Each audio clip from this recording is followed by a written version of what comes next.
انک کادح الی ربک. لائف یہ مکمل طور پر زندگی یہ zig zag ups down struggle کا نام ہے. انک کادح الی ربک, اپنے رب کی ملاقات تک تمہیں شدید محنت میں رہنا ہے. اور یہ کوئی ایسی چیز نہیں ہے کہ تمہارے لیے مشکل ہو, بلکہ فرمایا لقد خلقنا الانسان فی کبد, ہم نے انسان کو ایسا ڈیزائن کیا ہے, ایسا بنایا ہے کہ وہ خطروں کا کھلاڑی ہے, وہ آرام سے ایسی چیزوں میں سروائیو کر سکتا ہے. تو ہم جو یہ سوچتے ہیں نا سب سے پہلے کہ میں کیسے کر سکتی ہوں, میں تو نہیں کر سکتی, یا میں تو بہت سینسٹیو ہوں, میں تو ہر بات نا میرے دل پہ لگتی ہے, میں بہت سینسٹیو ہوں, میں چیزیں برداشت نہیں کر سکتی. ہم اس بات کو جو ایک پوائنٹ کے طور پر لیتے ہیں یا اچھی چیز سمجھتے ہیں, یہ کوئی اچھی چیز نہیں ہے. بریو بنے, بہادر بنے, اور چیزوں کو ایون مشکلات میں خوش رہنا سیکھیں. مشکلات میں چیلنجز میں جینا ہی تو اصل جینا ہے. اس کے علاوہ اگر آپ سمجھتے ہیں کہ نارمل سموتھ ہو تو پھر تو کوئی بھی اچھی زندگی گزار سکتا ہے. نہ ہونے میں اللہ کا ذکر کرنا, مشکلات میں رب کو یاد کرنا. آپ کو پتہ ہے کہ شکر یہ ایک ایسے سمجھیں کہ اڑنے کے لیے, زمین سے اڑ کر جنت میں جانے کے لیے شکر اور صبر یہ دو پر ہیں. جب یہ دونوں پر ہلتے ہیں نا, شکر بھی آتا ہے, شکر بھی کرتے ہیں, صبر بھی کرتے ہیں, تو بس پھر منزل منٹوں میں لمحوں میں جنت ہوتی ہے. شکر میں سے عمدہ شکر کون سا ہے؟ شکر عمدہ وہ ہے کہ جو ہونے پر تو شکر کرتے ہی ہیں, نہ ہونے پہ شکر کیا جائے. صبر بھی وہ عمدہ صبر وہ ہے, کون سا صبر ہوتا ہے عمدہ؟ جو دل سے صبر کیا جائے. یوں نہ ہو کہ ٹھیک ہے صبر کر رہے ہیں, یا رونے پیٹنے کے بعد, یا بہت سے لڑائی جھگڑے کے بعد, قطع تعلقی کے بعد, دل ہلکا کر لینے کے بعد, سب نکال دینے کے بعد, سب بگاڑ لینے کے بعد, اب جب کچھ نہیں کر سکتے تو جی میں صبر کرتی ہوں. یہ صبر نہیں ہے. نبی صلی اللہ علیہ وسلم کا کیا فرمان ہے؟ الصبر عند الصدمۃ الاولی, صبر تو مصیبت کے عین وقت پہ ہوتا ہے. کیا آپ نے اپنے آپ کو اس طرح تیار کیا ہے کہ آپ کو انتظار ہو کہ اگر کوئی اللہ نہ کرے کوئی گھڑی آتی ہے پریشانی کی تو میرا ریئیکشن کیا ہوگا؟ دیکھیں, کبوتر کی طرح آنکھیں بند کر لینے سے خطرات ٹل تو نہیں جاتے. خطرات تو جو اللہ نے لکھا ہے, ما اصابک من حسنۃ, جو اللہ نے لکھا ہے وہ آپ کو پہنچ کے رہے گا, وہ کبھی نہیں ٹلے گا. مخطئک, حدیث کے الفاظ سے وہ نہیں جھکے گا, وہ خطا نہیں ہوگا. اللہ کی طرف سے جو مقدر میں وہ ہونا ہے, اللہ نے جو بلائی لکھی ہے, سوچا کریں بیٹھ کے کہ میرا رب مجھے فلاں دے دے نا, نیت شروع کر لیا کریں, فلاں چیز مجھے مل جائے, میری اولاد کی فلاں خوشی مل جائے, میرے فلاں ہسبینڈ کی فلاں چیز مل جائے, میرا فلاں کام ہو جائے, میرا ایسا یا ہمارا ایسا یہ رزلٹ آ جائے, تو میں اپنے شکر کیسے کروں گی؟ خوشیوں کے معاملے میں ایک نیکی کی نیت کیا کریں, میرا فلاں کام ہو جائے. اچھا ایک چیز ہے نظر ماننا, منت ماننا, وہ ہوتا ہے کنڈیشن لگانا, شرط لگانا. اگرچہ یہ بھی جائز ہے, مثلا اللہ مجھے بیٹا دے میں اسے حافظ قرآن کروں گی, یہ بھی جائز ہے, لیکن آپ کو پتہ ہے کہ یہ ریکمینڈڈ نہیں ہے, صرف پرمیشن ہے, الاؤ ہے, یہ مستحب نہیں ہے. نبی صلی اللہ علیہ وسلم نے فرمایا کہ جو شخص منت مانتا ہے کہ میرا فلاں کام ہوگا تو میں یہ نیکی کروں گا, وہ ایسے ہے جیسے بخیل کی جیب سے کچھ نکلوانا, کہ وہ اللہ سے کنڈیشن لگا رہا ہے.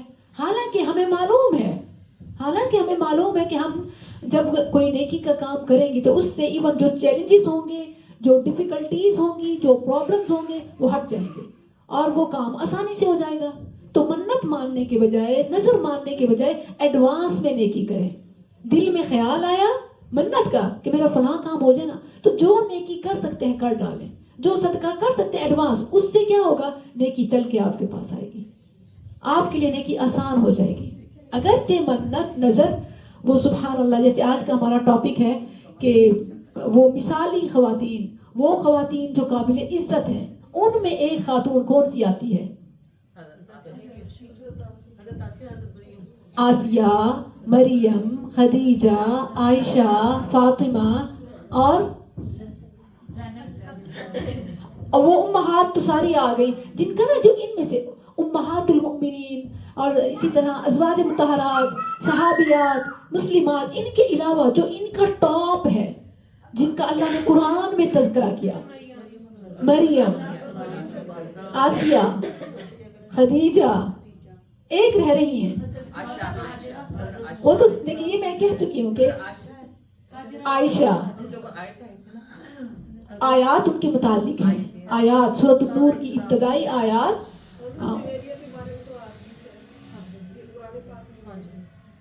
نہیں قرآن جو ہے نا مطلب جو ان تمام سے ایک عمومی فضیلت، ایک ہے ٹاپ ان میں سے جس کا میں سب سے پہلے تذکرہ کر رہی ہوں، وہ ہے امرأۃ عمران. یہ آپ پڑھ رہے تھے امرأۃ عمران، انہوں نے منت مانی تھی، مریم کی والدہ، عیسیٰ علیہ السلام کی نانی تھی حنا، ان کا نام بتایا جاتا ہے لیکن یہ مطلب ثابت نہیں ہے.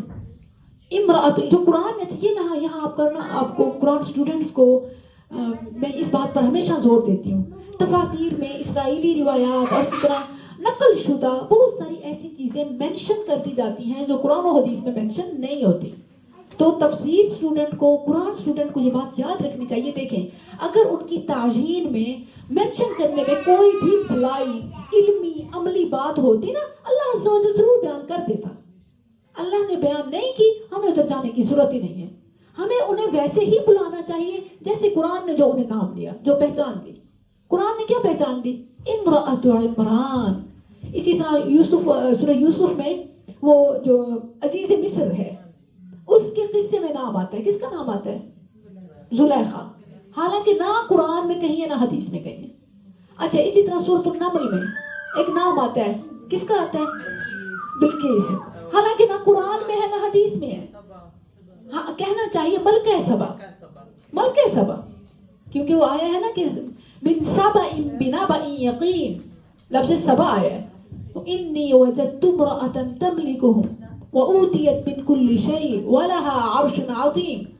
تو ہمیں وہ کہنا چاہیے. ٹھیک ہے، یہ ایک وہ چیزیں ہیں کہ دیکھیں ہمیں جو جہاں کہیں کوئی الہدا کے نام سے کام کر رہا ہے، کوئی النور کے نام سے کام کر رہا ہے، اسی طرح بے شمار مثالیں ہیں. اور سبحان اللہ کچھ تو بے نام ہو کر سب سے بڑھ کے کام کر رہے ہیں کہ نیکیاں ان کی چھپی ہوئی ہیں اور کسی کی اعلانیہ ہیں، دونوں برابر میں. سر و علانیہ، جو اعلانیہ کر رہے ہیں وہ یہ نہیں کہ کوئی ریاکاری ہے، بلکہ یہ بھی وقت کی ضرورت ہے، لوگوں کو معلوم ہو. جو خفیہ ہے یہ بھی وقت کی ضرورت ہے. مثلا میں آپ کو یہاں بتاؤں، خاص طور پر جو ایک نام ہوتا تھا الدعویٰ کا، جماعت الدعویٰ کا، ان کا جب بین ہوا، مختلف ایشوز آئے، انہوں نے اسکرین سے اپنا نام مٹا دیا، لیکن ان کا اندرون خانہ کام تیز ہو گیا. ابھی بھی میں مرکز القادسیہ سے آ رہی ہوں اور جو ڈسپلن اور جو چیزیں میں وہاں دیکھ کے آ رہی ہوں، سبحان اللہ، جسٹ امیزنگ. اور وہ شو بھی نہیں کرتے، کوئی ایسا ان کا وہ نہیں ہے. تو اسی اور انہوں نے نام کچھ بدلے، تحریک انہوں نے اللہ اکبر تحریک شروع کر دی. اسی طرح سے مختلف انہوں نے الفلاح، التقویٰ، ان ناموں کے ساتھ بس انہوں نے کہا ہمارا مشن کام کرنا ہے. دشمن کو ہمارا نام چبھتا ہے نا، ہمارے بینک، ہمارے اکاؤنٹ، ہمارے ایکسیس سب روک دی جاتی ہے نا، مانیٹر کی جاتی ہے.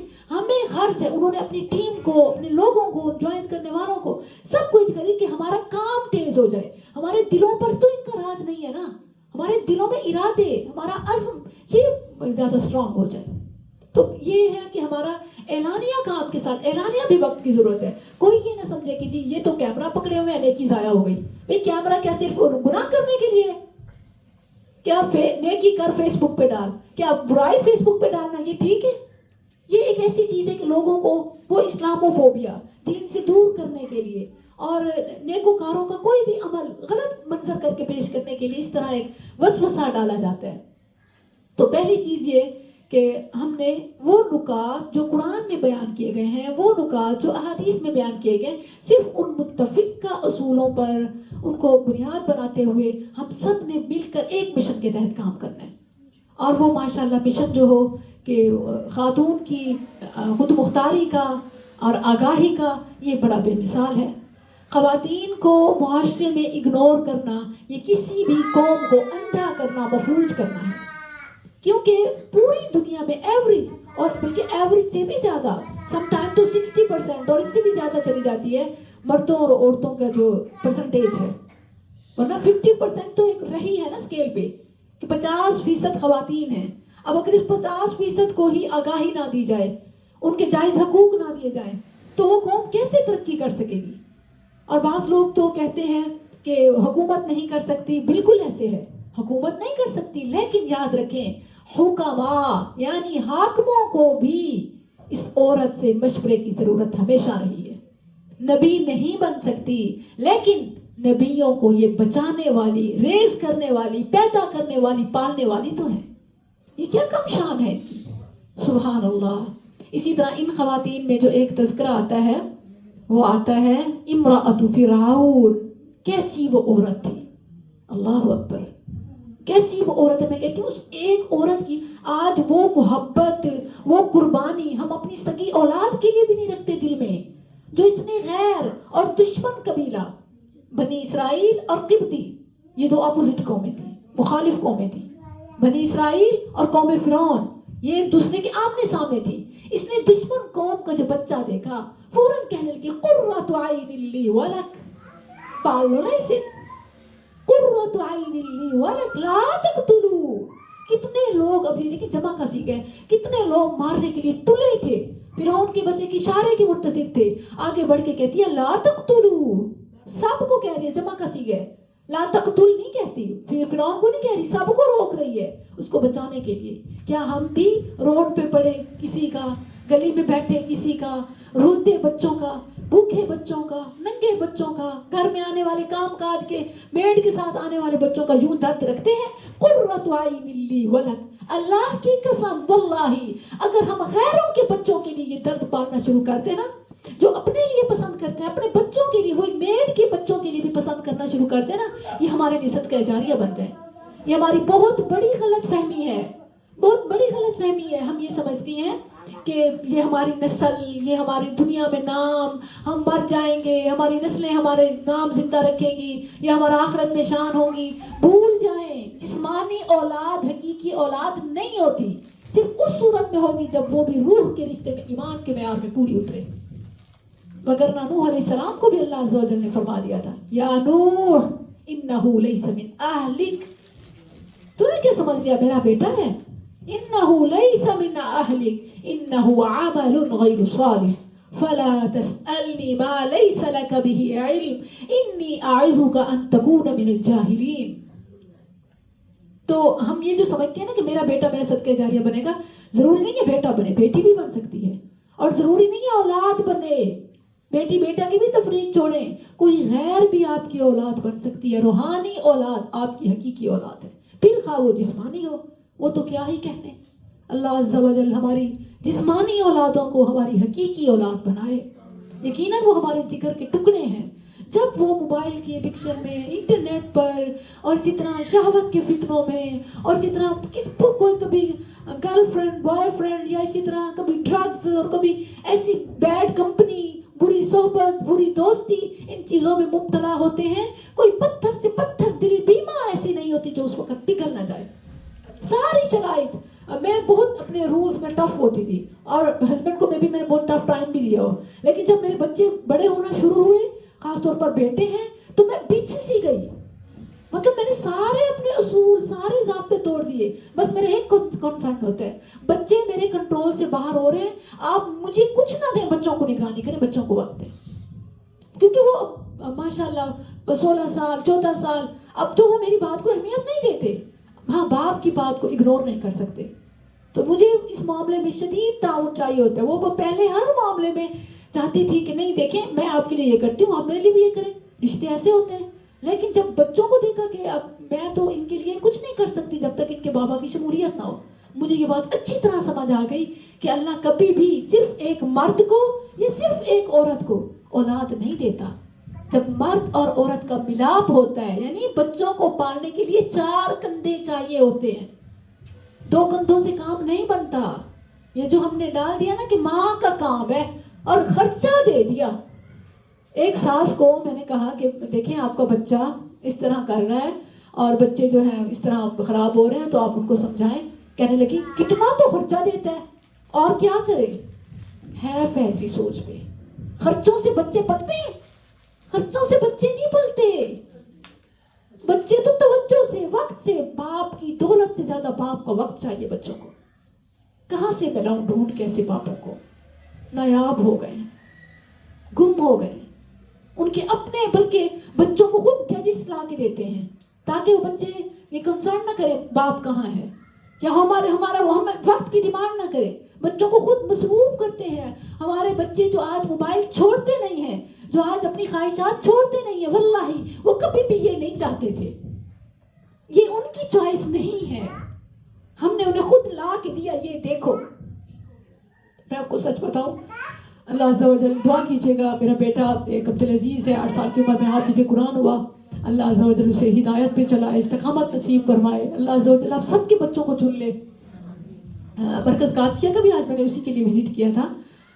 اللہ اکبر. تو وہ چھوٹا تھا, مجھے یاد ہے کہ کھانے کے ٹائم میں مجھ سے بھی غلطیاں ہوئیں. میں یہ نہیں کہتی کہ میں شروع سے ایسی تھی, لیکن میں نے اپنے تجربے سے بہت کچھ سیکھا ہے.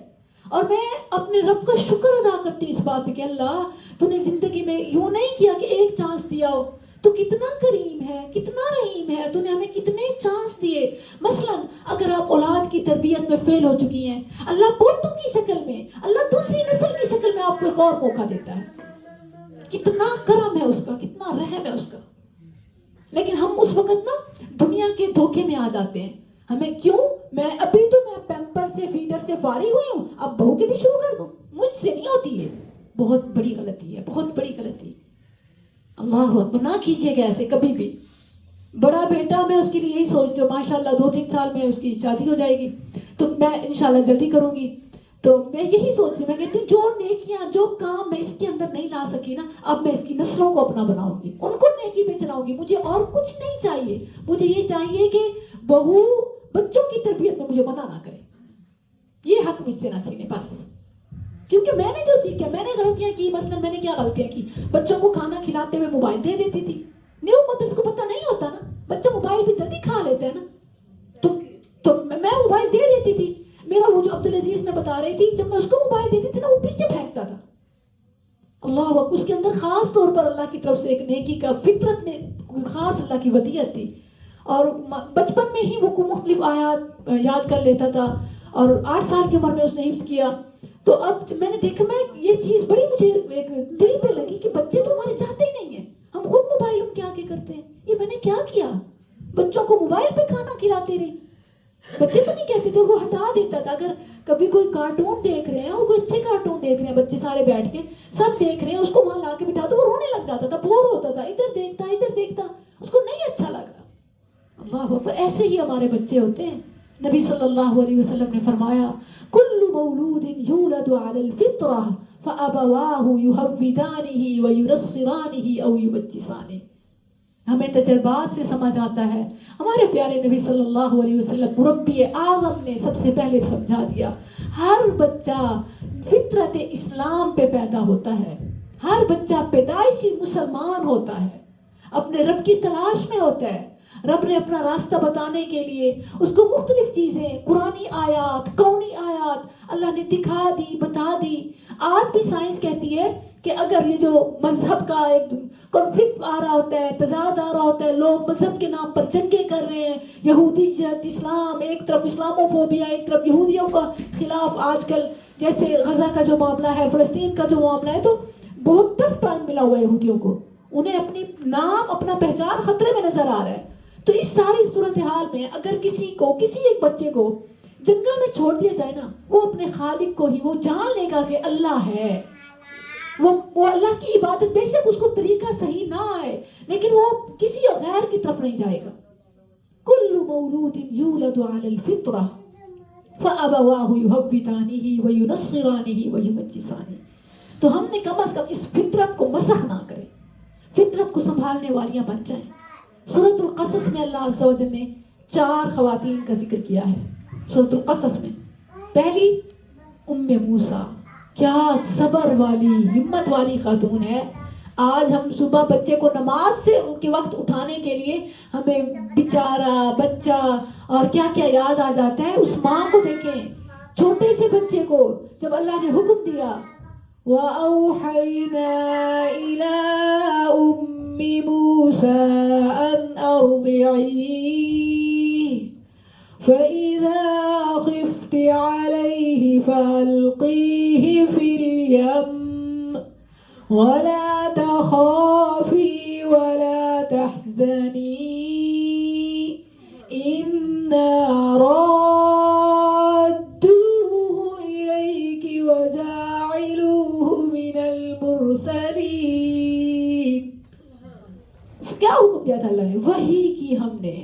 اور وہی یہاں نبوت کے معنی میں نہیں ہے، پیغام دل میں ڈالنے کے معنی میں، القاء کے معنی میں، دل میں اس کے بعد ڈال دی. بچے کو کیسے بچانا ہے؟ اللہ نے فرمایا ابھی دودھ پلاؤ. جب خطرہ محسوس ہو کہ فرعون کے بھیجے ہوئے آ رہے ہیں اس کو لے کے جانے والے، مارنے والے، تو کیا کرنا؟ فَأَلْقِيهِ فِي الْيَمِّ، دریا میں ڈال دو. اللہ، اس نے کر گزری، کر ڈالا، ذرا نہ سوچا. اور ہم کتنی بار نیکی کے کام کے لیے کتنی بار سوچتی ہیں، گھر کا ماحول خراب ہوگا، خواہ مخواہ صبح صبح لاؤڈ ہو جائے گا، خواہ مخواہ مطلب کبھی سانس روکنے، بعض بزرگ کہہ رہے ہوتے ہیں دیکھو چھوڑ دو، کیا صبح صبح تم نے ہماری نیند خراب کی. بعض مرد کہہ رہے ہوتے ہیں، خاوند کہہ رہا ہوتا ہے کہ ضرور صبح صبح تم نے یہ کرنا ہے کہ بچے کو اٹھانے کے لیے سارے گھر کو اٹھا لو. تو بہرحال اس طرح کی یہ اس وقت آپ کا جہاد ہے. کیوں؟ کیونکہ مجھے ہے حکم اعظم لا الہ الا اللہ. نبی صلی اللہ علیہ وسلم نے حکم دیا کہ وَاضْرِبُوهُ، جب وہ 10 سال کے ہو جائے تو انہیں مارو، کسی چیز کے لیے اور نہیں ہے. بچوں کو مارنا کبھی بھی پیارے نبی صلی اللہ علیہ وسلم کی سیرت میں بچوں کے ساتھ خاص تعامل نظر آتا ہے. آپ پہلا پھل بچوں کو دینا پسند کرتے، آپ بچوں کے ساتھ رک جاتے، بچوں کے ساتھ فن کرتے، بچوں کے ساتھ ایون پیاری پیاری باتیں کرتے. یا ابا عمیر ما فعل النغیر. اسی طرح انس رضی اللہ عنہ 10 سال کی عمر میں آئے، 10 سال خدمت کی، کبھی یہ نہ کہا وائے، کیوں؟ اللہ. اور ہماری زندگی میں ہمارے چیزوں میں کبھی کیوں ہٹا ہی نہیں ہے، کیوں کسی وقت بات ہی نہیں کرتے تم نے کیوں کیا؟ اور یہاں تک نوبت نہیں آئی تھی. کیسے ڈیل کرتے تھے رسول اللہ صلی اللہ علیہ وسلم بچوں کو؟ تو یہ پہلی عورت ہے، یہ بڑی ہماری یہ موٹیویشن ہے، ام موسیٰ. اور پھر اسی سورہ قصص میں کس کا ذکر آتا ہے اس کے بعد؟ اخت موسیٰ. جی کیسے، سبحان اللہ، وہ کیا کرتی ہیں؟ میں کہتی ہوں آج نندوں کا جو حال ہے، جو نندوں کا بھائیوں کے گھر تڑوانے میں بڑا کردار ہے، یہ بھائی کا گھر بچانے والی ہے. کیسی بہن ہے، کہاں یہ ہوتی ہے؟ اللہ اکبر، قرآن میں نظر آتی ہے. اللہ اکبر. ماں کہتی ہے قصی فبصرت به عن جنوب. یہاں بھی ہوتا ہے قصی، لیکن کیا ہوتا ہے؟ جاسوسی. رات کو کب آئے تھے، بھابھی کے لیے کیا لے کے آئے تھے، کیا بات ہوئی تھی، کہاں جا رہے ہیں. یہاں بھی وہ قصی ہوتی ہے، ماں کی انسٹرکشن ہوتی ہے. جیسے ایک تو ام موسیٰ نے کہا تھا نا نظر رکھنا، وہ مجھے بتانا. یہاں بھی حال وہی ہے، لیکن وہاں نیکی کے لیے، وہاں بچانے کے لیے، اور وہاں یہاں لڑائی کے لیے، جھگڑے کے لیے، نیگیٹو. ہم تو بالکل الٹ جا رہے ہیں. قصیہ فبصرت به عن جنوب وهم لا يشعرون. ہم سب بہنیں ہیں، تو بہنوں کو تو گھر بچانے کی فکر، اور بہنیں عورتیں گھر بچاتی ہیں. آج جتنے، میں برملا کہتی ہوں، جتنے بھی اس وقت گھر بچے ہوئے ہیں وہ خواتین کے صبر سے ہی بچے ہوئے ہیں.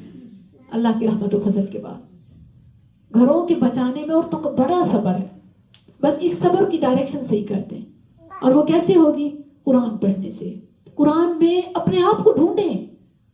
آپ اپنا کردار دیکھا کریں، اپنی ایج ریلیٹ کیا کریں کہ میں ام موسیٰ سے جیسی ہو سکتی ہوں. اگر آپ سسٹر ہیں ابھی چھوٹی عمر کی تو سوچیں کیا میں اخت موسیٰ بن سکتی ہوں؟ اللہ اکبر. یا پھر میں حیا کی ہو پہ کر کہ جن کو قرآن نے کیا نام دیا؟ امرأتین تذودان. وہ مائیں بن جائیں جن کے بیٹے یوں بولا کریں ما خطبکما قالتا لا نسقی حتی یصدر الرعاء وابونا شیخ کبیر. کیا ماشاء اللہ، میری امی نے غلطی کر دی. شعیب علیہ السلام نہیں تھے. رائٹ آنسر، ماشاء اللہ. یہ جو اچھا شیخ، جی شیخ کبیر، ٹھیک ہے نا. عام طور پر کیا کہتے ہیں؟ موسیٰ علیہ السلام نے کس سے ہاں 10 سال گزارے تھے؟ مدین میں. وہ بھی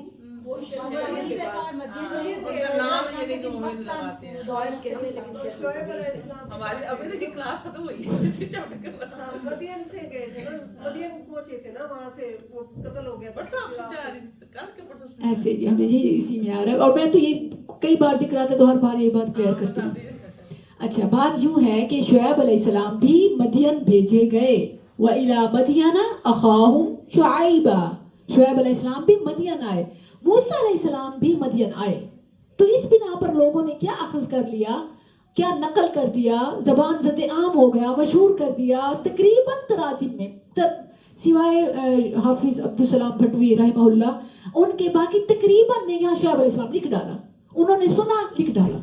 حالانکہ قرآن و حدیث میں اس کی صراحت نہیں ہے, بلکہ قرآن میں اس کی کلیریفیکیشن ہے. خود شعیب علیہ السلام نے اپنی قوم کو سمجھاتے ہوئے کہ دیکھو یہ تمہارے ساتھ والی جو قوم ہے نا, یہ اللہ کے عذاب کا کیسے نشانہ بنی. انہوں نے کہا تھا کہ وَمَا قَوْمُ لُوطٍ مِّنْكُمْ بِبَعِيدٍ, قوم لوط کو تم سے دور نہیں ہے. یعنی ان کا زمانہ ملتا جلتا تھا. لوط علیہ السلام کا زمانہ کون سا تھا؟ ابراہیم علیہ السلام, بھتیجے, چچا بھتیجے تھے نا, بھتیجے تھے لوط علیہ السلام, اور یہ دونوں اکٹھے پہلے. بالکل بالکل. تو یہ ابراہیم اور لوط علیہ السلام کا ایک زمانہ تھا. شعیب علیہ السلام, قرآن میں بھی آپ دیکھیں تو جہاں جس رکوع میں وہ خواہ سورہ ہود ہو, سورہ آراف ہو, سورہ شعراء ہو, پہلے ابراہیم اور لوط علیہ السلام کا ذکر آتا ہے, اس کے ساتھ ہی شعیب علیہ السلام کا آتا ہے. ترتیب بھی وہی ہے, زمانہ ان کا ساتھ ساتھ ہے. شعیب علیہ السلام کے الفاظ ہے کہ قوم کے لوگوں عبرت حاصل کرو, قوم لوط کوئی تم سے دور نہیں ہے. یعنی ان کا زمانہ, جبکہ موسیٰ علیہ السلام شعیب علیہ السلام سے صدیوں بعد آئے, صدیوں بعد.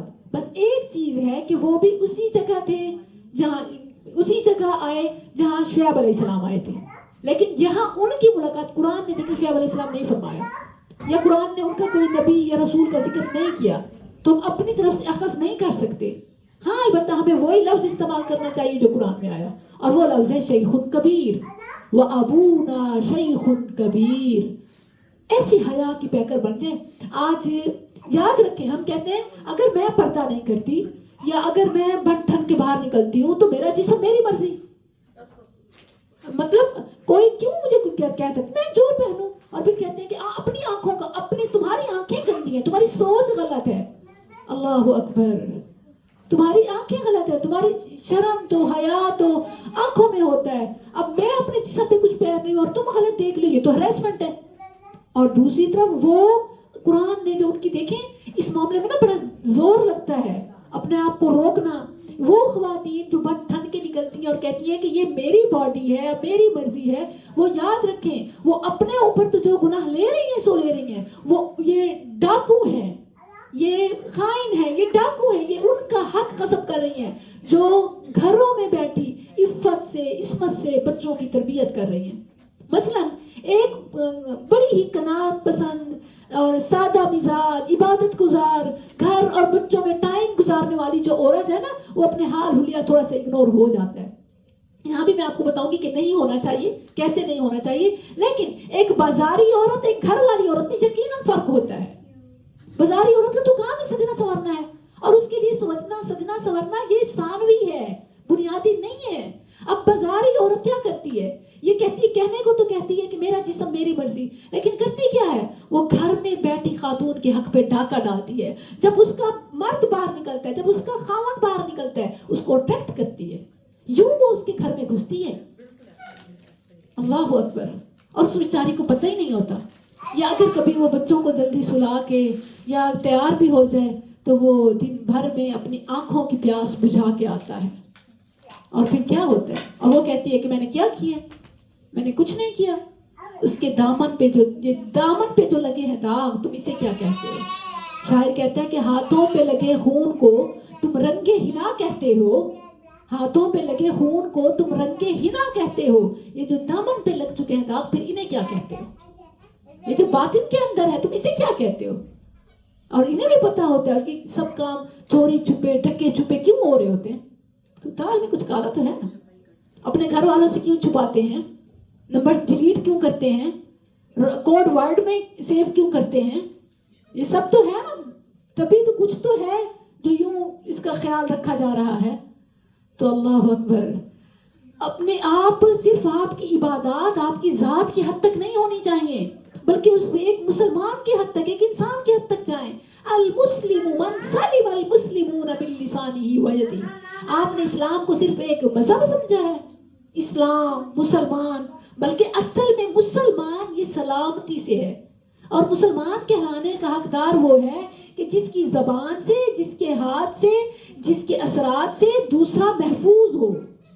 اگر آپ کسی کا حق چھین رہے ہیں، کسی کے گھر میں جھگڑے کا سبب بن رہے ہیں، تو کیسے مسلمان ہیں؟ المسلم من سلم المسلمون من لسانه ويده،